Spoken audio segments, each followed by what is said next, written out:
قریب میں کوئی مسجد ہے یا امام صاحب ہیں, کوئی مدرسہ ہے, کوئی عالم دین ہے, ان کی محفل میں جا کر بیٹھے.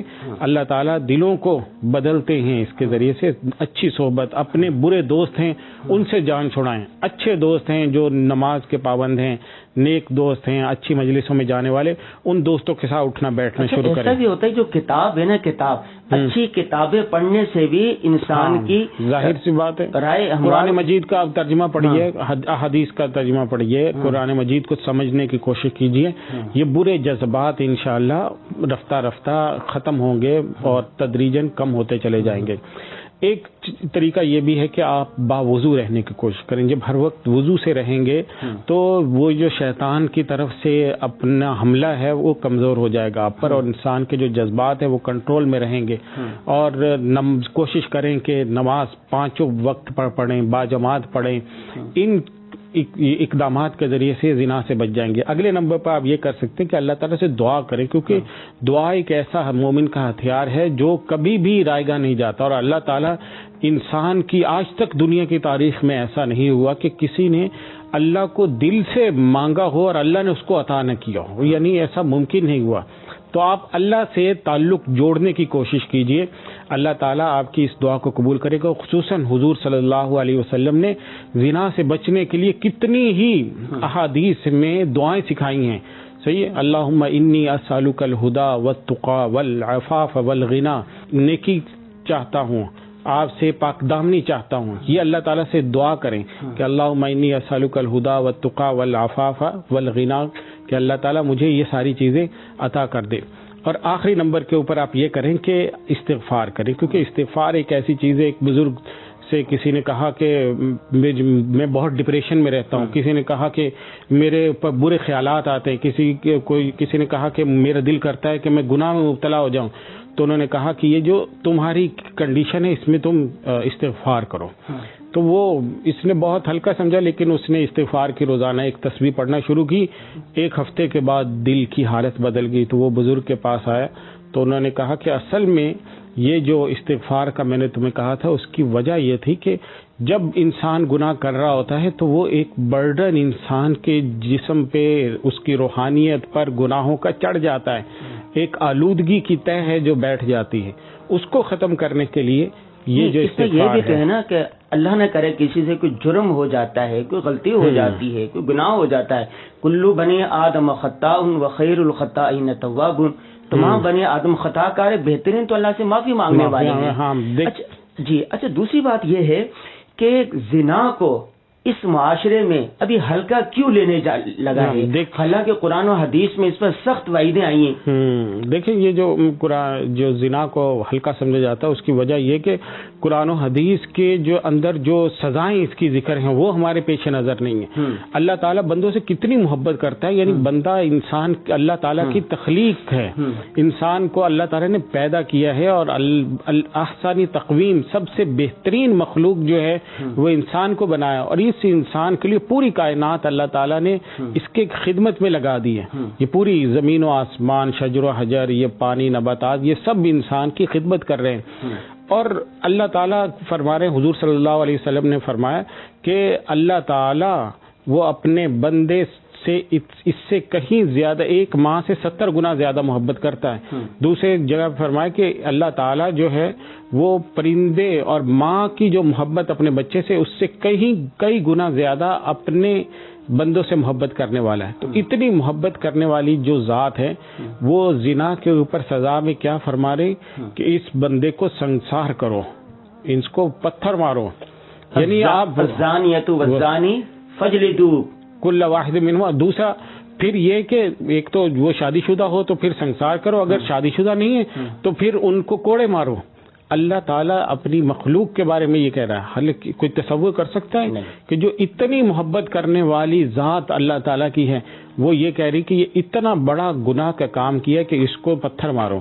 اور حضور صلی اللہ علیہ وسلم کی ایک دوسری حدیث ہے, بخاری شریف میں ہے, کہ میرے پاس کچھ لوگ آئے, وہ مجھے لے کر گئے اور انہوں نے مجھے دکھایا کہ جہنم دکھائی گئی. تو اس کے اندر ایک تنور دیکھا میں نے, وہ تنور ابل رہا تھا, اور اس کی آگ کے اندر میں نے دیکھا تو کپڑوں کے بغیر مرد اور عورتیں جلتے ہوئے اس آگ کے اندر تیر رہے تھے، تنور کی آگ میں تیر رہے تھے. تو میں نے پوچھا یہ کون ہے؟ تو انہوں نے کہا کہ یہ زنا کرنے والے مرد اور زنا کرنے والی عورتیں ہیں. یہ کتنی بڑی سزا ہے. اور ایک روایت میں آتا ہے، کتاب الکبائر میں لکھا ہے کہ قیامت کے دن جب زنا کرنے والے کو لایا جائے گا، اللہ تعالیٰ اس کی زبان سے پوچھیں گے تو وہ کہے گا نہیں میں نے تو کچھ نہیں کیا. زبان پہ اللہ تعالیٰ پابندی لگائیں گے، اس کی آنکھیں بولیں گی، اس کے ہاتھ بولیں گے، اس کی رانیں بولیں گی کہ یہ اس نے ہمیں یہ کہا تھا. الیوم نختم علی افواہہم وتکلمنا ایدیہم وارجلہم، ہاتھ پاؤں، یہ ساری چیزیں بولیں گی. اور اللہ تعالیٰ اس وقت میں زانیوں کی ہونٹوں کو کاٹے گا کینچیوں کے ذریعے سے. کوئی تصور کر سکتا ہے کتنی؟ اور شرمگاہوں کے بل ان کو جہنم کی آگ میں لٹکایا جائے گا. تو اتنی سخت سزائیں اللہ تعالیٰ ذکر کر رہے ہیں کہ یہ زنا کرنے والوں کی وجہ سے، کہ زنا اللہ تعالیٰ کے ہاں کتنی بڑی گناہ کی بات ہے کہ اللہ تعالیٰ اتنی محبت اپنے مخلوق سے کرنے والا ہے کہ حضور صلی اللہ علیہ وسلم فرما رہے ہیں کہ اللہ ارحم بعبدہ من الام بافراخہ، کہ اللہ تعالیٰ اس سے کہیں زیادہ محبت کرتا ہے جتنی ایک ماں اپنے بچوں سے کرتی ہے. اچھا، ہمارے معاشرے میں، اسلامی معاشرے میں زنا کا تصور نہیں کیا جا سکتا تھا. ہم اپنی زبان سے یہ لفظ ادا نہیں کر سکتے تھے، سن نہیں سکتے تھے. خال خال کہیں کوئی واقعہ ہوتا تھا. لیکن اب ہلکا کیوں ہونے لگ گیا ہے؟ کہیں اس کی وجہ یہ تو نہیں ہے کہ مغربی تہذیب و ثقافت وہ جب سے اس طرح کے فحش فلمیں آئی ہیں، ڈرامے آئے ہیں، ویڈیوز آئی ہیں، اور اس طرح کے تھیٹر ہیں، اس طرح کے پروگرام ہیں جن کی وجہ سے نوجوان اس کو ہلکا لینے لگے، اور ان کے سامنے قرآن و حدیث میں جو سخت ترین سزا آئی ہیں وہ ان کے سامنے نہیں. دیکھیں، اس کو سب سے زیادہ جو اسپیڈ اپ کر دیا وہ تو جو ہر آدمی کی جیب میں اس وقت میں موبائل فون موجود ہے، اسکرین موجود ہے. دنیا میں پہلے تو ہوتا تھا نا، ایک بچے کو اگر گناہ کے لیے جانا پڑتا تھا تو وہ جا کے فلمیں دیکھتا تھا سینما ہالز میں. آج سے 15 سال میں وہ منہ چھپا کے رات کے اندھیرے میں جاتے تھے، اور رات کے اندھیرے میں پھر ماں باپ سے چھپ کے جاتے تھے. کتنی مشکل ہوتی تھی. اور اگر کسی کو پتا چل جاتا تھا تو بچے نے فلم دیکھی ہے تو وہ شرم کے مارے منہ نہیں دکھا سکتا تھا. آج ہر بچے، آپ پاکستان کے اندر کبھی ڈیٹا نکالیں، صرف نیٹ فلکس کی جو سبسکرپشن گھر گھر میں بچوں نے کروائی ہوئی ہے، 100 روپے میں، 150 میں، اتنی گندی اور فحش فلمیں ہر بچہ دیکھ رہا ہے اس موبائل فون کے ذریعے سے. ماں باپ نے موبائل لے کر دیا ہوا کہ باہر نہیں نکلنا، وہ گھر میں بیٹھا ہوا گندی فلمیں دیکھ رہا ہے اپنے بستر میں بیٹھا ہوا. یہ اتنا بڑا گناہ کروڑوں کی تعداد میں پھیلا ہوا ہے معاشرے کے اندر، اور ماں باپ نے آنکھیں نعوذ باللہ بند کی ہوئی ہیں. اور جب آج کالجز یونیورسٹیز کے اندر سب سے زیادہ نا، اگر آپ زنا کا ریشو نکالیں سب سے زیادہ کہاں پہ ہو رہا ہے؟ کالج یونیورسٹیز اس ایج کے جو بچے ہیں. اچھا، کو ایجوکیشن ہے، گرل فرینڈ، بوائے فرینڈ، اور پتہ نہیں نہ جانے کیا کیا، اور مخلوط محافل. اور آج کل تو مخلوط محفل کو برا ہی نہیں سمجھا جاتا. دیکھیں، یہ تو اور یہاں تک ہو گیا کہ مخلوط محفل کو معاشرے کی ضرورت ہے. یعنی یہ سمجھا جاتا ہے کہ ایجوکیشنل انسٹیٹیوٹ کے اندر ایسی ڈسکریمنیشن نہیں ہوگی کہ لڑکے علیحدہ ہوں، لڑکیاں علیحدہ ہوں، اور دونوں کے ایک ساتھ پڑھنے کو فرض سمجھ لیا گیا. چلو یہ تو، لیکن اس میں جو ہمارا پورا ایجوکیشنل سسٹم ہے اس کو بہت زیادہ ضرورت ہے. ابھی یہ جو بہت بڑا اچھا اقدام کیا کہ قرآن مجید کا ترجمہ سب بچے پڑھیں، پتہ چلے کہ قرآن ہمیں کیا کہتا ہے، اللہ ہمیں کیا ہدایات دے رہا ہے. لیکن اس سب کے باوجود بہت سارے نوجوانوں کو آگاہی نہیں ہے، علم ہی نہیں ہے کہ ایک ساتھ بیٹھنا، بے حجابہ نہ بیٹھنا، گفتگو کرنا اور غیر محرم کے ساتھ بیٹھنا یہ گناہ ہے. لوگوں کو پتہ ہی نہیں. ہاتھ سے چھونا کتنا بڑا گناہ ہے کہ ایک حدیث کے اندر آتا ہے کہ جو لوگ کسی غیر محرم کو چھوتا ہے اس قیامت کے دن جب وہ آئے گا تو اس کے یہ جو ہاتھ ہیں وہ اللہ تعالیٰ نے اس کی گردن کے پیچھے باندھے ہوئے ہوں گے مجرموں کی طرح، اور اس حال میں اس کا حشر کیا جائے گا صرف ہاتھ لگانے، غیر محرم کو ہاتھ لگانے سے. تو یہ ساری چیزیں ہمارے نوجوان کو، ہمارے نئی جنریشن کو اپنے سامنے رکھنا. اور سب سے بڑی چیز یہ کہ والدین کو یہ سمجھانا چاہیے.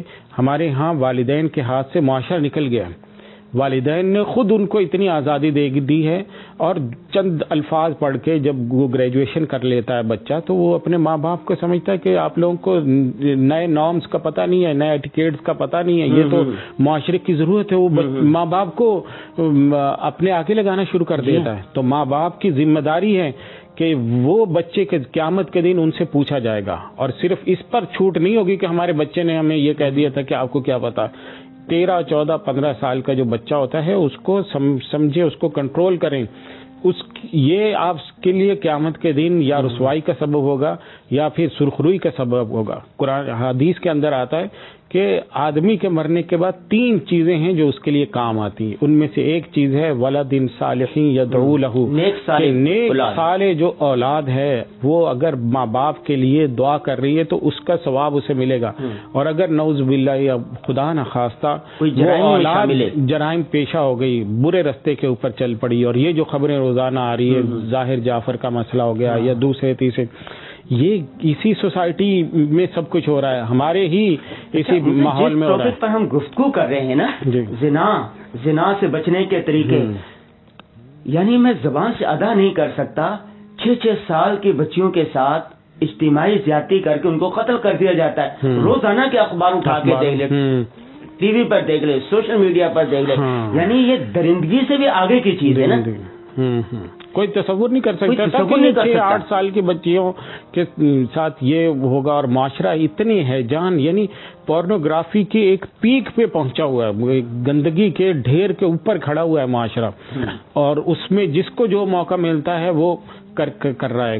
یعنی کوئی شہر بچا ہوا نہیں ہے، کوئی علاقہ بچا نہیں، کوئی ملک نہیں بچا ہوا جس میں ایسے کیسز نہیں آ رہے. تو مسئلہ کیا ہے کہ جو ہمارا تربیت کا نظام ہے، لوگوں کو بتانے کا، ماحول کو کنٹرول کرنے کا. بچیاں ہوتی ہیں نا، بچیاں آج کل 10 سال 12 سال کی ہو جاتی ہیں، ماں باپ ان کو چھوٹے چھوٹے کپڑے پہناتے ہیں اور ان سے پردہ نہیں کرواتے. ہمارے مفتی رشید صاحب تھے، وہ کہتے تھے کہ جو 3-4 سال کی بچی جب ہو جاتی ہے ان کو بھی دوسروں کے گھروں میں نہیں بھیجنا چاہیے.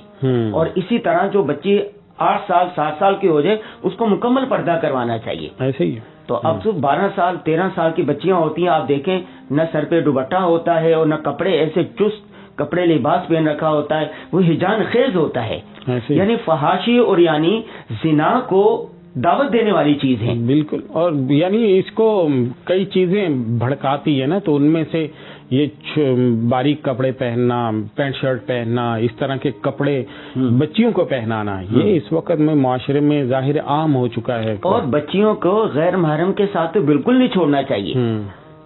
یعنی سب سے زیادہ جو ذمہ داری اس وقت، یعنی جو سب سے کمزور ہوا ہے نا ہمارا سلسلہ، وہ ہوا ہے ہمارے فیملی سسٹم سے، کہ فیملی سسٹم کو لوگوں نے عذاب سمجھنا شروع کیا ہے. ماں باپ کو بچوں نے کھلونا بنا لیا ہے، اور ماں باپ بھی اپنی ذمہ داری سے ہاتھ اٹھا کے بیٹھے ہوئے ہیں. ماں باپ اپنے موبائلوں میں لگے ہوئے ہیں، بچے اپنے موبائلوں پہ دیکھ رہے ہیں، وہ اپنے سرکل چلا رہے ہیں، یہ اپنے سرکل چلا رہے ہیں. پہلے نا ایسا ہوتا تھا کہ کوئی جرم کرتا تھا نا، اس کا احساس ہوتا تھا، خوف ہوتا تھا، اگر میں نے یہ جرم کر لیا میرے ساتھ یہ ہو جائے گا، معاشرے میں منہ دکھانے کے قابل نہیں رہوں گا. ابھی یہ جو ایک خوف ہے نا، خوف نوجوانوں میں یہ خوف بھی ختم ہوتا جا رہا ہے. اچھا، ہم نے گفتگو کی ہے زنا سے بچنے کے 8 طریقے. نمبر 2، زنا کس قدر بری چیز ہے، اس کی کتنی سخت ترین وعیدیں آئی ہیں.